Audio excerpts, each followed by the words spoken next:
I signed a multi-million-dollar deal with the scent of antibiotics still clinging faintly to my sleeve, a stubborn trace I had hastily wiped away with a paper towel in the hospital parking lot. That morning, I walked into the 2021 floor conference room of Lindale Dynamics with a portfolio in one hand and a half-treated lung infection on the other, fresh out of my first round of radiation therapy. My steps were steady, my spine straight, not because I felt strong, but because I needed them to believe I still was. No one in that room knew I had spent the last 6 months slipping away to Mercy Hill Cancer Center every Thursday afternoon. No one saw me sitting under fluorescent lights, surrounded by beeping monitors and coughing patients. Most of them older than me, though somehow they all seemed less alone. I never told anyone at work, not because I was ashamed, but because after 29 years at this company, I honestly believed they would never toss me aside over a bad scan or a diagnosis with too many syllables. I was wrong. The $48 million deal I placed on the table that morning wasn't just a business win.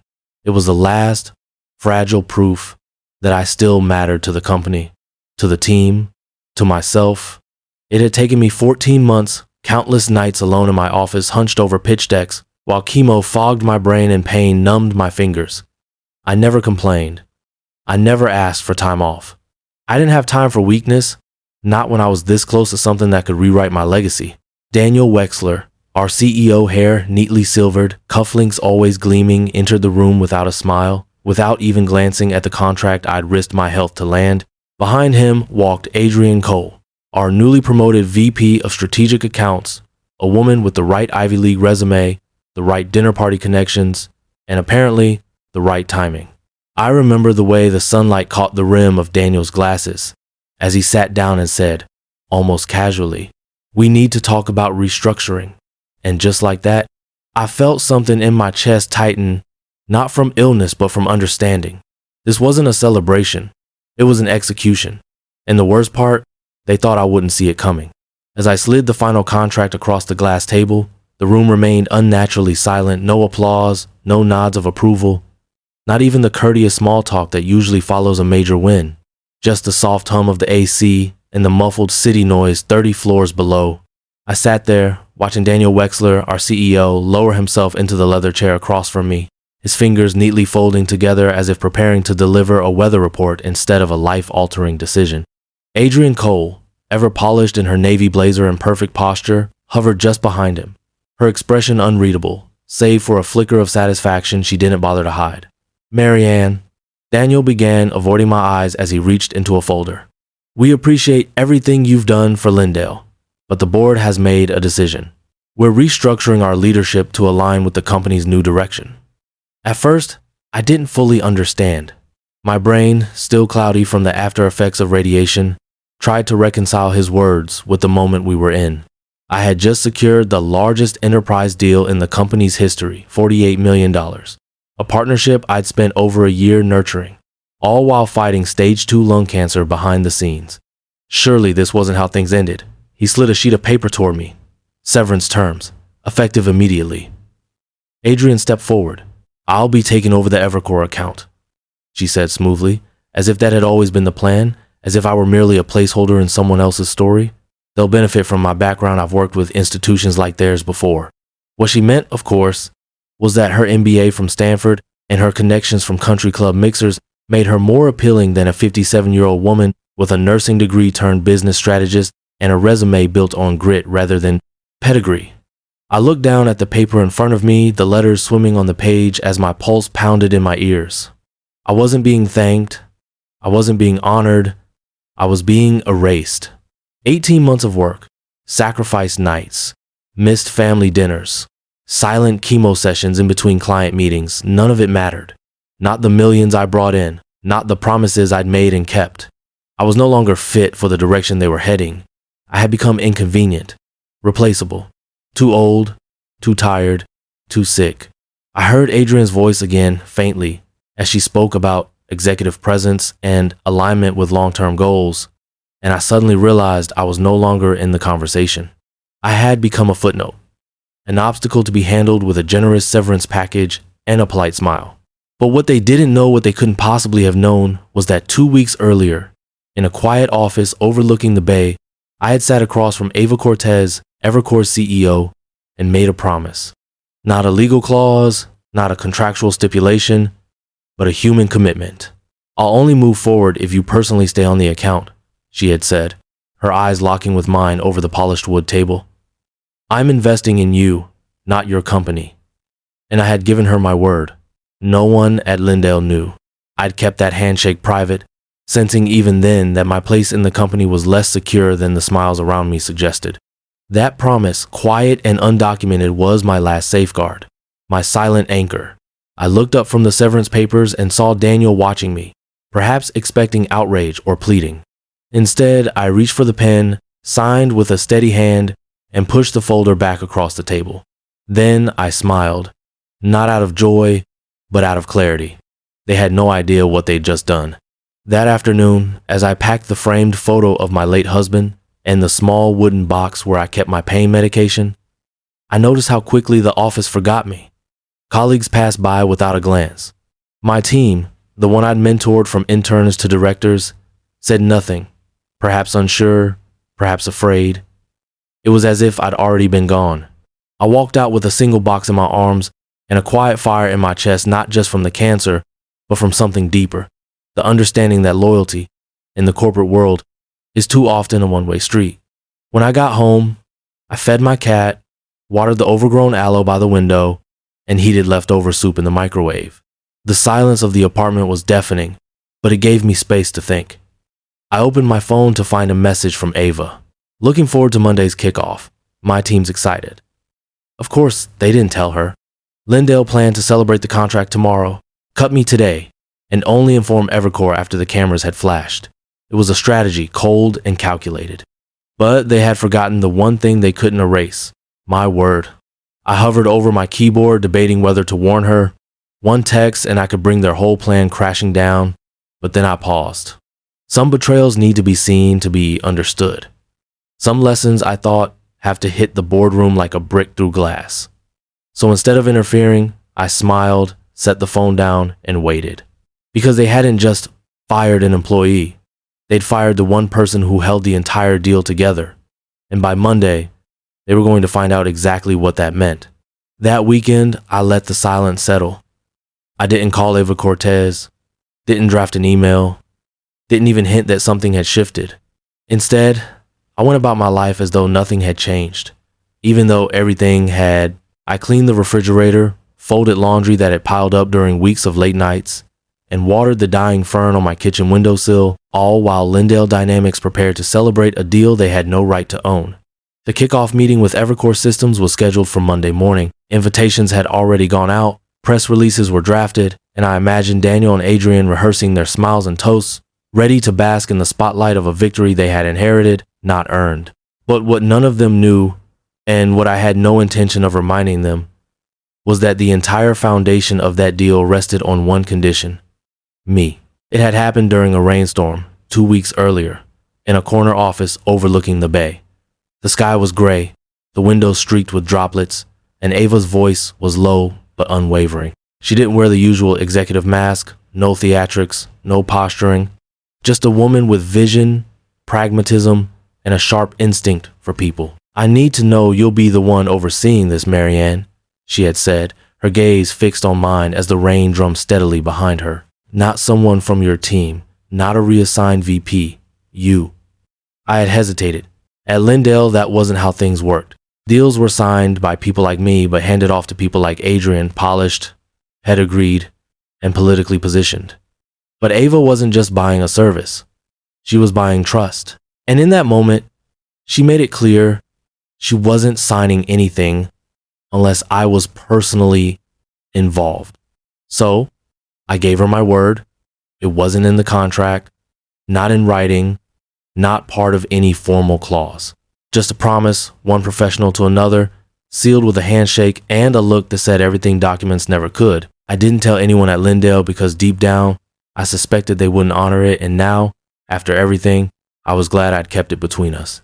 3 days before the signing, that suspicion turned into certainty.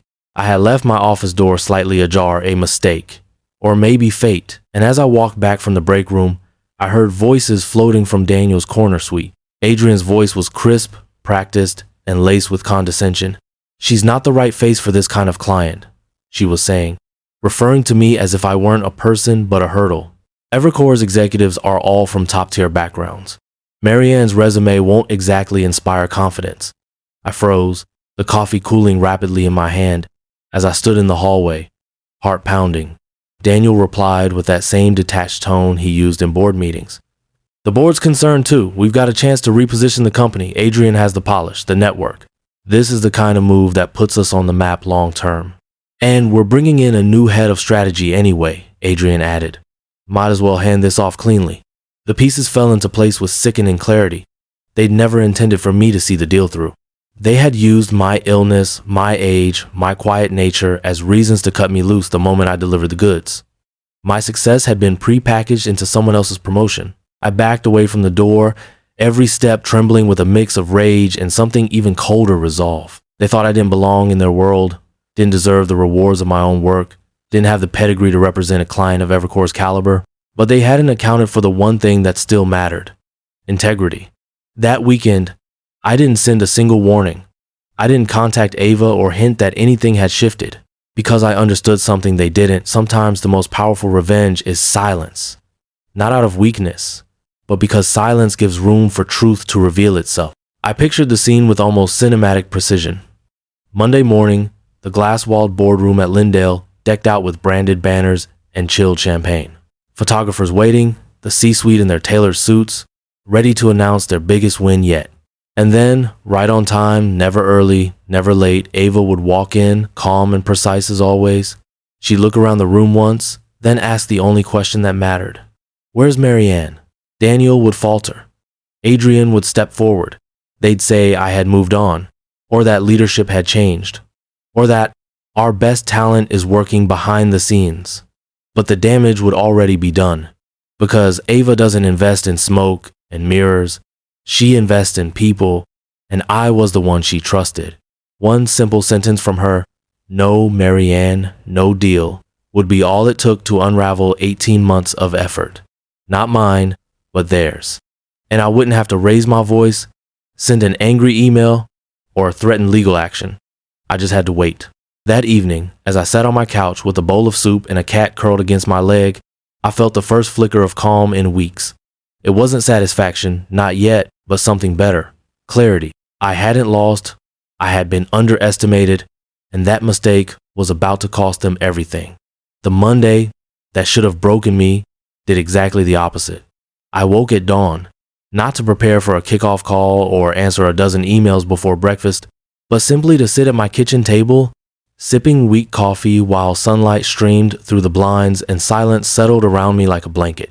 It had been years since I'd greeted a Monday without a sense of urgency or obligation, and though my calendar was empty and my title was gone, I felt something I hadn't felt in months: stillness.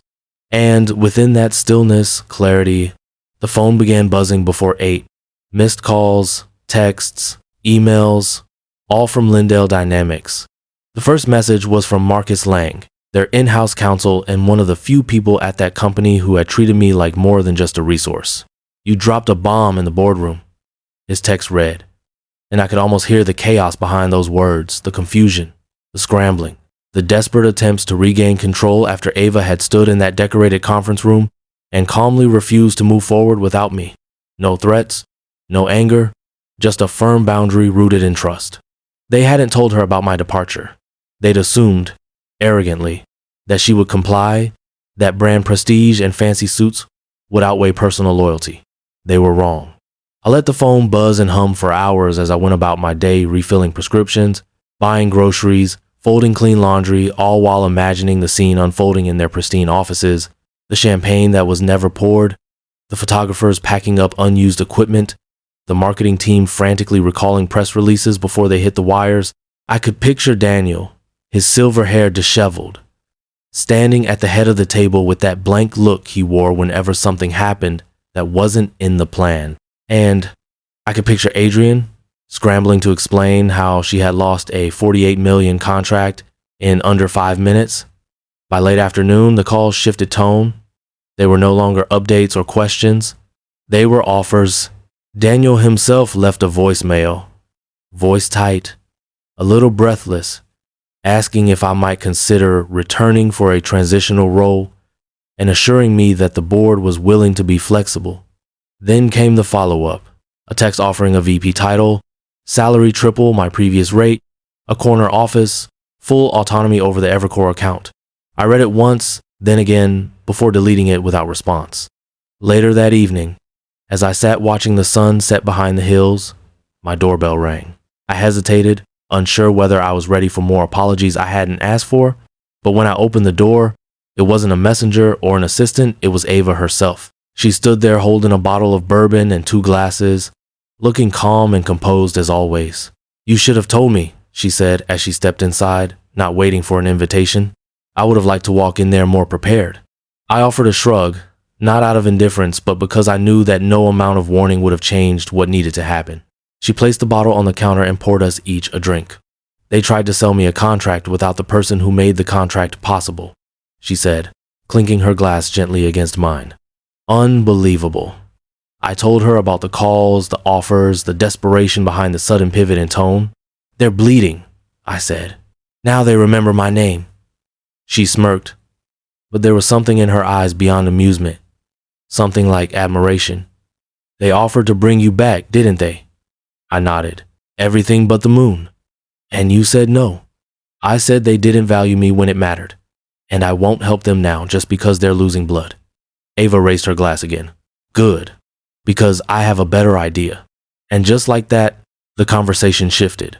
No longer about revenge, or damage control, or proving a point, but about possibility.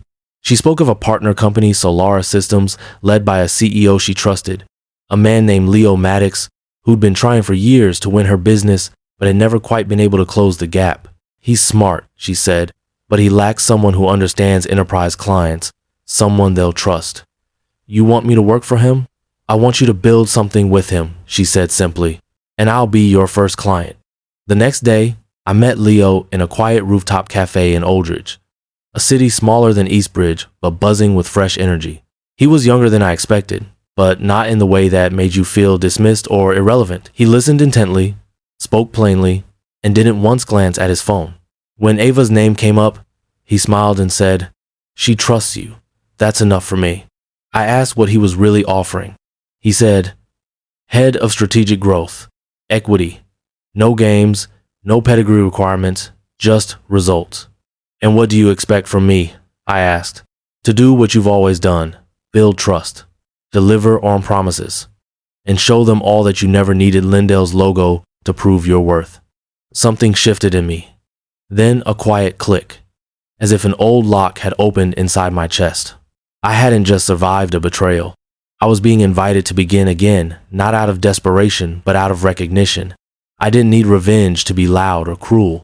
I just needed it to be real. And this was real.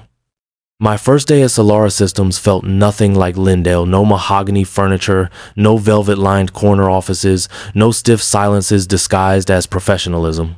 The air was lighter here, both literally and figuratively.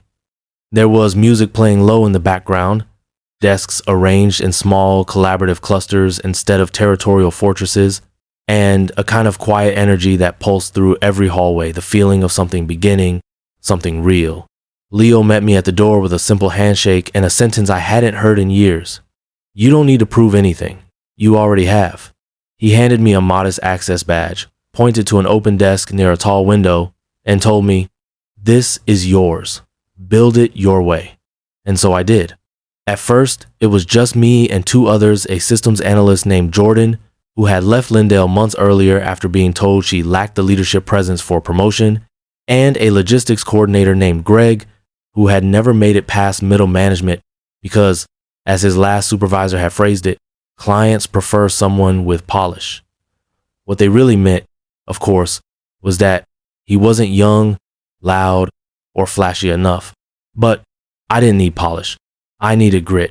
We started small, reworking the very same architecture I had once proposed at Lindell and watched get buried under layers of red tape. This time, there were no roadblocks, no endless review cycles, and no backhanded comments about where I'd gone to school. Every idea was tested, challenged, improved not by hierarchy, but by merit. It was the kind of work environment I had always dreamed of creating, but had been told time and time again was too idealistic for scale. 2 weeks after we started building, Ava returned, this time not as a visitor, but as our first official client. She walked into our modest conference room with her team, scanned the prototype spread across the whiteboard and laptops, and simply said, "This is what I wanted from the beginning." She signed that day a $43 million deal, slightly under the original Lindell contract, but with greater scope and higher retention. And just like that, Solara Systems became real not in theory, but in revenue, in headlines, in whispers across the industry. The next morning, my LinkedIn exploded. Former colleagues reached out, some congratulating me, others asking questions in carefully worded messages that tiptoed around the real story. I even got a voicemail from my old mentor at Lindale, someone who hadn't spoken to me in nearly a year. "Saw the news. Can't believe what you pulled off. You really did it." I didn't reply, but the ripples had begun. By the end of that month, 2 more major clients followed Ava's lead, citing values alignment and strategic flexibility as their reasons. Though I knew the truth lay deeper. They were tired of being talked down to, tired of watching real talent disappear behind closed doors and fake smiles. Marcus, still at Lindale and still loyal in his own quiet way, sent me a message one evening. "Board is in panic mode. Grant's on the verge of being forced out. Adrian's blaming legal. 3 more clients are asking about you specifically." I didn't feel triumph so much as confirmation, the slow, steady vindication that comes not from attacking, but from doing what others said you couldn't. I hired Logan next, a brilliant architect who had spent 6 years at Lindale being told he was too introverted for leadership. He brought clarity and discipline to our systems that allowed us to scale faster than even I had hoped. After that came Tamika, an analyst who was constantly overlooked because she was too blunt in meetings, the same bluntness that now made her our most reliable truth teller. Then came Jason, then Lila, then Frank, all of them people someone once deemed not quite executive material. We weren't just building a company. We were building a second chance not just for me, but for anyone who'd ever been passed over, sidelined, or quietly erased. Every week brought another email, another resume, another cautious message from someone who had followed my story and was finally ready to leave the place that never truly saw them. And while the headlines painted us as the classic David versus Goliath tech story, for us, it wasn't about revenge. It was about value, not the kind printed on business cards, but the kind that gets underestimated in silence, then rises when no one expects it. Eventually, Lindale came knocking again, this time through a private equity firm that had quietly acquired shares and wanted to explore a strategic merger. Their message was dressed in euphemism. "We believe a collaboration between Solara and Lindale could yield extraordinary market synergy." I read the message once, then closed it, because we weren't for sale. Not now, not ever. Some things like trust, like principle, like the dignity you rebuild after others strip it away, aren't up for negotiation. And so, while they scrambled to retain clients and manage PR damage, we focused on what we'd always done best: delivering work that mattered, building relationships that lasted, and creating a culture that never asked where you went to school or how many letters followed your name. The news eventually reached TechPulse, then Forbes, then CNBC. Ex-Lindale exec rebuilds empire after betrayal. The stories varied, but the core remained.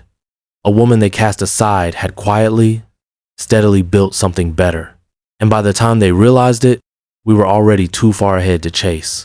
1 year to the day after I was let go from Lindale, I stood alone in my new office, looking out at the same skyline that had once made me feel small, not because the buildings were taller than me, but because the people inside them had convinced me I didn't belong. My new workspace was modest, just glass and steel and open light, no mahogany, no leather-bound nameplates, no overpriced art on the walls, but it held something far more valuable: peace. On my desk sat 3 things.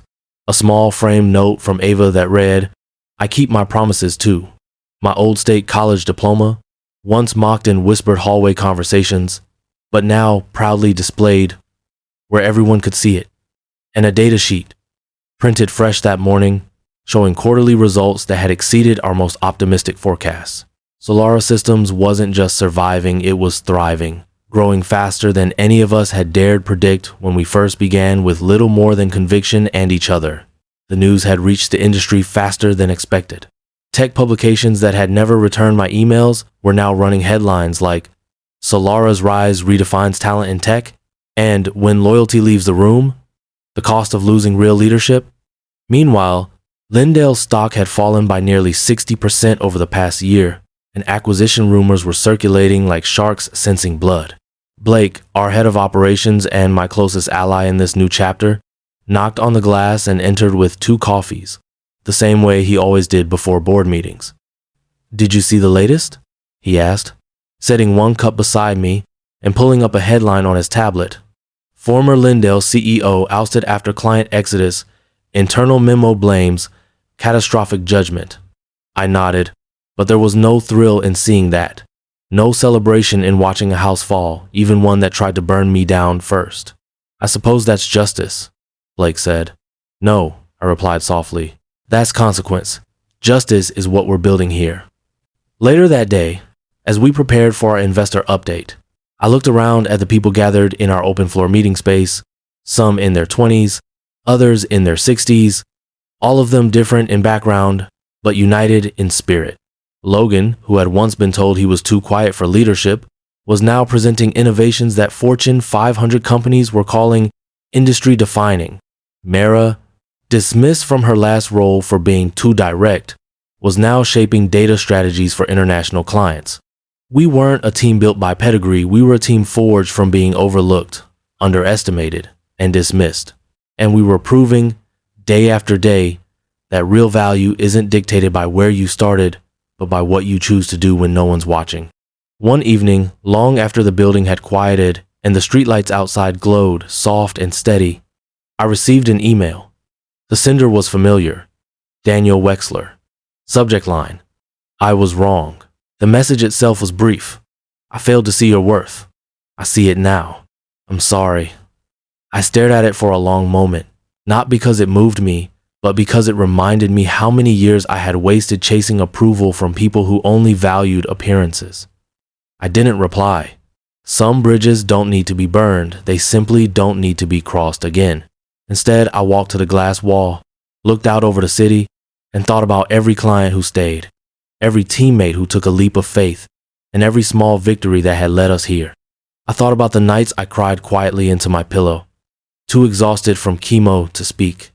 I thought about how many times I had convinced myself that starting over at my age was foolish. And then I thought about what we had built, not just a company, but a culture where nobody had to pretend, where your worth wasn't measured by your title, your school, or your health history, but by your integrity and your work. We didn't just win, we redefined what winning meant. If you've ever been cast aside, if you've ever been told you're too old, too sick, too ordinary to matter, I want you to hear this. You are not done, you are not forgotten. And the best chapters of your story might still be unwritten. If this story touched something in you, if it reminded you of your own fight, your own worth, or your own quiet strength, subscribe to the Underdog's Revenge. Here, we tell stories that matter, stories that prove it's never too late to rise.